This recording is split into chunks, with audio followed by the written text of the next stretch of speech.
Over on Jaguar Gatorade, a new college football video is out.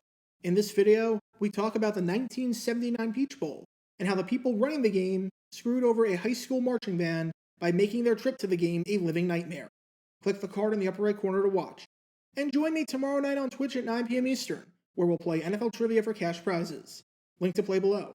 And now, on with our feature presentation. September 20th, 1987. What's about to transpire on this day between the Cincinnati Bengals and the San Francisco 49ers at Riverfront Stadium might be, hands down, the worst coaching in NFL history. No exaggeration, no hyperbole whatsoever. If you asked me to name the absolute worst move ever made by a coach, this would be the one. With 6 seconds left in the game, the Bengals led it 26-20 in their own territory, and they had the ball. All they had to do was literally anything besides what they wound up doing, and they win the game. Most people in this situation would take the intentional safety. On 4th down, Bengals head coach Sam Wyche opted not to do that. Instead, he just decided to hand the ball off, which killed no time whatsoever, completely defeating the purpose of that, and gave the Niners the ball back in reachable Hail Mary territory. Then, Joe Montana hit Jerry Rice for a touchdown with no time left to win it 27-26, because some genius decided to leave Jerry Rice single covered. I got a lot of flack in a video I made a few days ago for suggesting that Sam Wyche wasn't a good head coach and was massively overrated, which you can learn more about by clicking the card in the upper right corner. But if there's any play that exhibits this, it's this play right here against the 49ers. Why do I bring this play up? Because the offensive coordinator for the Cincinnati Bengals in that game was this man right here. This is Bruce Coslet. And a few years after this game, he found himself in Sam Wyche's shoes and found himself as a head coach. Coslet was the man in charge of the New York Jets, assuming the position in 1990, and by this point in 1993, was in his 4th season with the team. And he swore to himself after that debacle between the Bengals and 49ers that he was helplessly on the losing end for, that he was never going to let that happen again. If he was in a similar situation, he would do things completely differently, and would think of what Sam Wyche did and do the exact opposite. There was just one small problem. Yeah, Bruce Coslet, an actual NFL head coach, and one of the supposed 28 brightest minds in football at the time, didn't know the rulebook. And I don't mean a fairly obscure rule that never comes up. I mean a rule that we see many times over the course of a season. Imagine calling a play and devising a strategy thinking that it's absolutely brilliant, absolutely genius, and is going to win you the game. And then being told by the referees, no, you're literally not allowed to do that. What you're trying to do is illegal, and we're not going to let you do that. The play that the Jets were practicing and preparing for in a situation like this wasn't even allowed. Well, in a 1993 game between the New York Jets and the Cincinnati Bengals, that's exactly what happened. As on this chilly November day in New Jersey, Bruce Coslet wasn't exactly the sharpest tool in the shed, and was looking kinda dumb. This is the story behind the strangest ending to a game in the over 60-year history of the New York Jets. All because their head coach literally did not know the rules. Before I talk about the actual ending and what Coslet tried to do, because trust me, it's as stupid and as ridiculous as it sounds, we need some context to understand how the game was going, the importance of the game at hand, and what led to this situation in the first place. It's November 21st, 1993. It's week 12 of the 18-week NFL season, thanks to a great idea but horribly executed 2-bye-week format, and we're at Giants Stadium for this AFC matchup between the Cincinnati Bengals and the New York Jets. For the Bengals, this game meant absolutely nothing whatsoever outside of trying to avoid becoming the first team in a 16-game season to go 0-16. They entered this one at 0-9, and had nothing to play for other than pride and the goal of trying to avoid being infamously terrible. So we're just going to focus on the Jets. And for the Jets, this game meant a ton, and that's putting it lightly. After an abysmal 2-4 start to the season, the Jets turned things around, and were entering this game on a 3-game winning streak, after defeating the Giants, Dolphins, and Colts in back-to-back-to-back weeks. 2 division rivals and their in-stadium rival. Not bad. If you want to learn more about the 1993 Jets, and the winning streak that they went on to turn around their season, click the card in the upper right corner. The Jets entered this game with a 5-4 record, and as things stood, were tied in the win column with 5 other teams for 2 spots.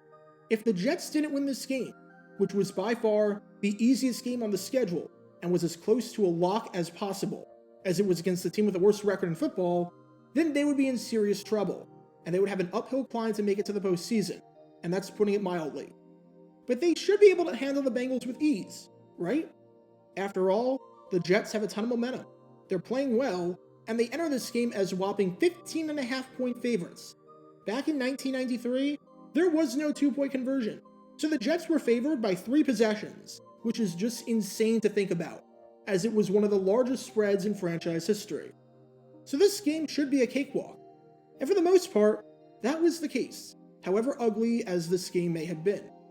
By the time there were 8 seconds left in the contest, the Jets were leading at 17-10, and were winning in just about every stat. Just watching them through the eye test, even if it wasn't their best game by a long shot, they were clearly better than the winless Bengals, and were leading at 17-3 with 2 minutes left before Cincinnati scored a touchdown, before they kicked it off deep to the Jets, which was somewhat of a bizarre decision, as they could have gone for the onside kick. But for the most part, with a 17-10 lead and 8 seconds left, and the Jets having the ball on 4th down, this game was over. The Jets won the battle in first downs convincingly, picking up 21 compared to just 14 for the Bengals. The run defense was superb, holding the Bengals to just 50 yards rushing on roughly 3.5 yards per carry. The defensive line played one heck of a game against the pass, as the D-line got 4 sacks. The secondary did its job, forcing 2 interceptions. The Jets won the battle in terms of third down conversions, as they went 7 for 15, converting nearly half of their third down opportunities, while the Bengals went just 3 for 11, converting barely a quarter of theirs. The Jets used Johnny Johnson out of the backfield a ton in the passing game to completely torch Cincinnati's secondary apart, as he had 99 receiving yards. Boomer Esiason was not spectacular by any means for the Jets, but he didn't throw any interceptions, and didn't throw the game away, doing everything that he had to do. The Jets dominated in the time of possession battle, holding onto the ball for over 35 minutes, which is usually a good indicator they are going to win. And the Jets were very good running the ball, picking up 143 rushing yards through the first 59 minutes and 52 seconds. Yes, the box score for this game says that they picked up 111 on the day, but you'll see why I say 143, because there is a giant asterisk next to that number for reasons that will become incredibly obvious. Now the Jets have 8 seconds left, and they're up by 7 points in their own territory. This is where Coslet is going to learn from the mistakes of Sam Weish. No way is Coslet going to repeat the same mistake in this game against his former team. You know what that means: intentional safety time. And that's exactly what the Jets did. They had their punter, Louis Aguiar, get the ball, run backwards, kill as much time as he could, and then run out of the back of the end zone for the safety. If you're wondering why I said 143 yards instead of 111 earlier, that's why. Because this goes down as a loss of 32, but I don't think anyone counts that. It was the smart play. Although why you wouldn't just have a fast player back there instead of a punter for a play like this, I'm not sure. But regardless, the Jets were victorious, taking it by a final score of 17-12. Except for one small problem. There was a penalty on the play, because Aguiar threw the ball intentionally out of the end zone. That is a penalty, and the game cannot end on a penalty. I don't think he meant to do this. I think he just realized he was going to be caught by a Bengals defender and didn't want to risk a fumble in the field of play, so he threw it out of bounds. This meant that there was still time for one more play. Time to see what the Jets have drawn up on the safety kick after this play. And what followed is a classic case of, somehow, a head coach not knowing the rules. Safeties aren't exactly a common form of scoring, but they happen. What happens after a safety? Well, you have a safety kick. This is where the team that just allowed the 2 points kicks it back to the team that just scored. It's the only play in a game where the team that scored gets possession back. As with field goals and touchdowns, after you score, you kick off and give the ball away. With a safety, after you score, you get the ball back. And with most of these safety kicks, as you're watching right now, you see the punter out there punting the ball away. Why do they do that? Why do coaches opt to use their punter on a safety kick? Better yet, why are they punting on safety kicks? That's because, per the rules, you're not allowed to kick a ball off a tee. Let's look at Rule 6, Section 1, Article 1b, which states very clearly, a safety kick puts the ball in play after a safety. A drop kick, place kick, or punt may be used for a safety kick. A tee cannot be used for a safety kick. In other words, You can do just about anything to kick this ball off. Want to punt it? Go right ahead. Want to use a drop kick, as outdated as that might be? Be my guest. Want to have someone hold the ball down like it's a field goal? You're more than welcome to do that. You just can't use a tee that you would use for traditional kickoffs. The logic for that is that kickers get the most distance off a tee compared to the other three methods, and we want to reward the team that got the safety with a strong likelihood of great field position. If you watch football long enough, even if you didn't recognize it right off the bat and don't know what specifically this rule is, you subconsciously realize that you're not allowed to use a tee on a safety kick. And with that, you might be able to see where this one is going. Because after an already lengthy delay to try and figure out the clock situation and figure out how the end of the game was going to play out, Coslet drew up the play that they'd rehearsed for that situation. It was going to be a squib kick off the tee, and he was going to take his chances with a Stanford band kind of miracle. As Coslet said after the game, "I'd rather have a Stanford band play than an organized Hail Mary play."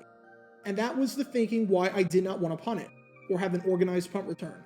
Keep in mind that what Coslet meant by that was that if you punt the ball in the air and the Bengals call for a fair catch, as they likely would, because the referee put 1 second back on the clock after all that discussion, the Bengals would still have time for one final play from scrimmage that they could actually draw up and organize to some extent, and maybe even convert. Remember, the clock doesn't start on a punt until after the catch. Kicking it on the ground with a squib kick eliminates the possibility of a fair catch, and just leaves it up to complete chaos and the Bengals pulling off some sort of miracle that would likely require a ton of laterals.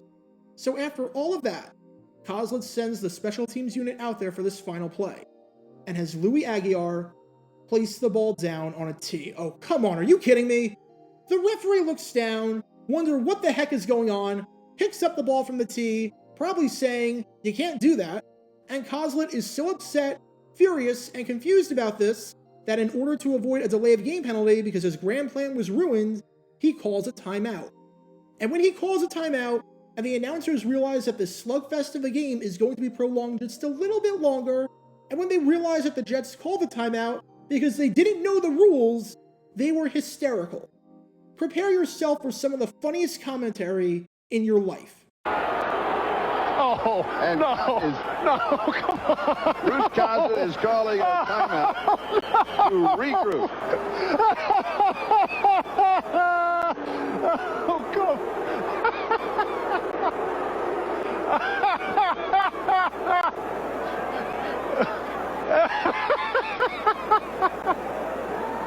Finally, after all of that, the Jets do the safety kick with a punt, and the Bengals try a Stanford band, lateral palooza, pitchy woo-woo play, only for it to fail, with the Jets walking away from this game with a 17-12 victory to improve to 6-4 and keep their season alive in the ultra-competitive AFC. But after the game, all the talk was about that final sequence of events. What the heck happened? Before I talk about what Coslet said, let's hear what the referee said, because in something that you don't see a lot of, the referee spoke to the press and explained what happened.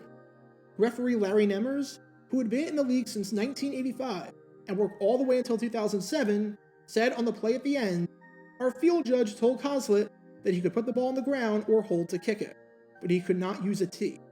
You are allowed to put it, drop kick it, or have it held on the ground as you would a field goal." So what was Coslet's response to this? In one of the most laughably bad responses I've heard from a coach, and that's saying a lot, he said, "We knew we'd have to kick the ball. We know the rules.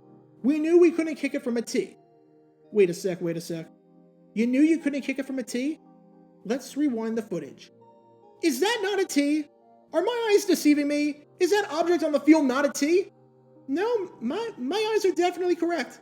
That is definitely a tee. Here's a question for you, Bruce. If you knew you couldn't kick it from a tee, then why did you send Louis Aguiar onto the field with a freaking tee? You knew you couldn't kick it from a tee, so much so that you not only sent your guy out onto the field with the prohibited item, but then had to take a timeout to regroup and refocus when that didn't work. That's like me going to an NFL game and putting all my belongings in a dark backpack, then not being allowed into the stadium because it's not a clear bag, then me arguing with the security guard to let me in, then me saying, "Of course I knew you needed a clear bag to get in. If I knew that, then why would I go through all that hassle and not bring a clear bag?" Make it make sense to me. Dude, you were literally caught in 4K, or whatever the equivalent was back in 1993. Not a single person believes you when you literally brought Aguiar out onto the field with a T. At least own it. Don't double down on it, because now, not only do you look like an idiot who doesn't know the rules of the sport that he coaches, which is kind of important, but you look like a liar who can't be trusted. If you wanted to know what the NFL equivalent of the Shaggy defense was, where Shaggy is denying that it was him, even though his woman caught him on camera, this is it. This is absolutely it right here. Bruce Coslet's time with the Jets was, shall we say, an interesting one. He had some ups, but man did he have some downs. And even though the Jets won this game, this was definitely one of those downs. Because Bruce Coslet committed just about every sin in the book that a head coach can commit. A bungling of an easy end-of-game situation that a 5-year-old playing Madden would do better in? Check. A complete lack of knowledge for how the rules work, as basic as the rules are? Check. An uncanny ability to lie, even after being caught with blatantly obvious video footage, which is something that not even Urban Meyer of all people did. Check. Because only the Jets of the mid-90s could find a way to lose a game that they won. Get your official Jaguar Gator 9 merchandise by going to jg9shop.com, and be sure to like this video, ring the notification bell, and subscribe down below if you haven't already, as it helps the channel out a lot. And be sure to check out Twitch every Wednesday night at 9 p.m. Eastern for your chance to play NFL Trivia and win cash prizes. Link in the description below. If you want to see videos like this condensed down to 60 seconds, then follow me on TikTok at JaguarGator9. To see college football videos, subscribe to JaguarGator8. To see highlight videos of players throughout the history of the NFL, subscribe to JG9 Highlights. Also, special thanks to all of our Patreon supporters for helping out the channel. Your support is greatly appreciated. See how you can become a patron and request future video topics in the description below.